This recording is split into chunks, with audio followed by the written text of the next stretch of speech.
Magandang umaga sa inyong lahat. Narito lang lagay ng ating panahon ngayong araw ng Biyernes, March 22, 2024. At sa ating latest satellite images, makikita natin na unti-unti ngang humihina itong hanging amihan at nakakapekto na lamang dito sa may bahagi na extreme northern Luzon na magdadala ng mahihinang pagulan, partikular na sa bahagi ng Batanes, kasama din yung Babuyan Islands. Samantala, sa nalabing bahagi ng bansa, easterlies o yung hanging nagmumula sa karagatan ng Pasipiko, ang siya magdadala ng mga pulupulong pagulan, pagkidlat, pagkulog. Malaki rin yung tsansa ng mga pagulan, partikular na sa may silangang Mindanao, dulot din ng easterlies. Samantala, wala pa rin tayong minomonitor na anumang low pressure area sa kasalukuyan. Makikita natin wala tayong anumang low pressure area sa loob at labas ng Philippine Area of Responsibility.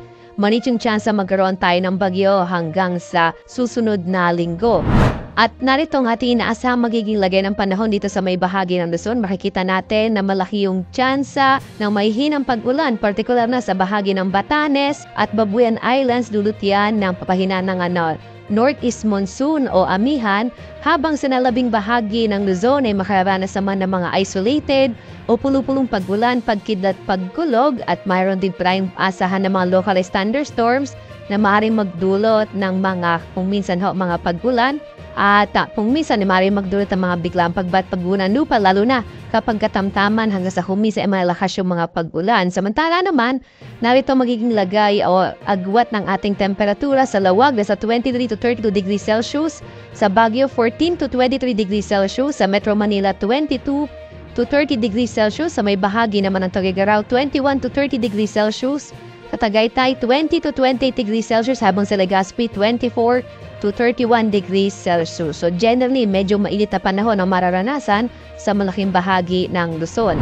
Dito naman sa may Palawan, Visayas at Mindanao, inaasahan din natin ang mga isolated o pulupulong pagulan, pagkilat, pagkulog sa may bahagi ng Palawan. Sa Kalayaan Islands, ang agwat ng temperatura natin ay 26 to 32 degrees Celsius, sa Puerto Princesa 26 to 32 degrees Celsius. At dito naman sa may bahagi ng Kabisayan, inaasahan din natin ang generally fair weather pero posible ang mga pulupulong pagulan, pagkidlat, pagkulog. Agwat ang temperatura natin sa Iloilo 26 to 32 degrees Celsius, sa Cebu naman 26 to 31 degrees Celsius, habang sa may bahagi ng Tacloban 25 to 32 degrees Celsius. Malaking bahagi rin ng Mindanao ay makararanas ng mga pag-ulan, partikular na dito sa may eastern section ng Mindanao, yung area ng Caraga, Davao Oriental, kasama din yung Davao de Oro. Iyan ay dulot ng easterlies o yung hangin nagmumula sa karagatang Pasipiko. Ang nalabing bahagi ng Mindanao ay makararanas ng mga isolated o pulupulong pagulan, pagkidlat, pagkulog, dulot ng mga localized thunderstorms, at dala rin ito ng easterlies. Yung agwat nga ng temperatura at Zamboanga 24 to 35 degrees Celsius, sa Cagayan de Oro 25 to 31 degrees Celsius, habang sa Davao 25 to 33 degrees Celsius.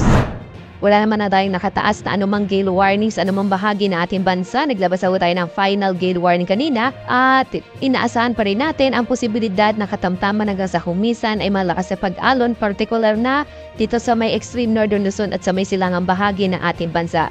Bagamat wala na tayong gale warning, mag-ingat pa rin lalong-lalo na yung maliit sa sakyang pandagat at malilit ng mga bangka kapag pumapalaot sa mga baybay ng ating bansa.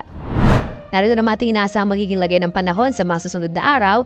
Dito sa Luzon, partikular na sa Metro Manila, Baguio City at Legazpi, inaasahan natin generally fair weather hanggang ngayong weekend. So tamang-tama lalo sa mga mag-uuwian sa nating mga kababayan.